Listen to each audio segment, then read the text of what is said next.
મિત્રો આ છે ગોધમા ડુંગરના પાણા, જે અંદાજે વર્ષો જૂના છે. અને આ પાણા ઘણો જોઈ શકો છો, જેટલા બહાર કાળા દેખાય ને એટલા બહાર હતા, બાકીના અંદર જમીનની અંદર હતા. અને આ રાઈણનું ઝાડવું 150 વર્ષ જૂનું, 150 થી 200 વર્ષ જૂનું આ રાઈણનું ઝાડવું કેવી રીતે કાલે જ્યારે પવન ફૂંકાણો આ મૂળ હોતું એમને હેઠું નાખી દીધું. 150 થી 200 વર્ષ આ ઝાડ જૂનું હતું. અને કહેવામાં આવે છે કે આ રાજા રાણીના ખુરશી છે. જો આ એક ઝાડવું બચી ગયું છે અહીંયા ટીંબે, બાકી આ પાણા ઉઠલાવીને હસોડા જો નાખી દીધા. ઓલું ઝાડવું આમ ફેંકવી દીધું છે,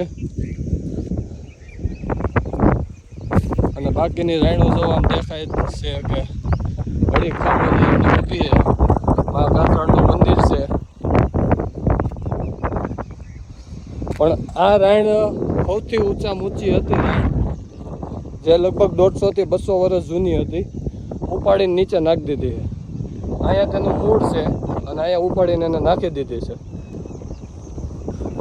તો તમારા મિત્રોને આગળ શેર કરતા રહ્યો, મજા આવે તો ફોલો કરતા રહ્યો.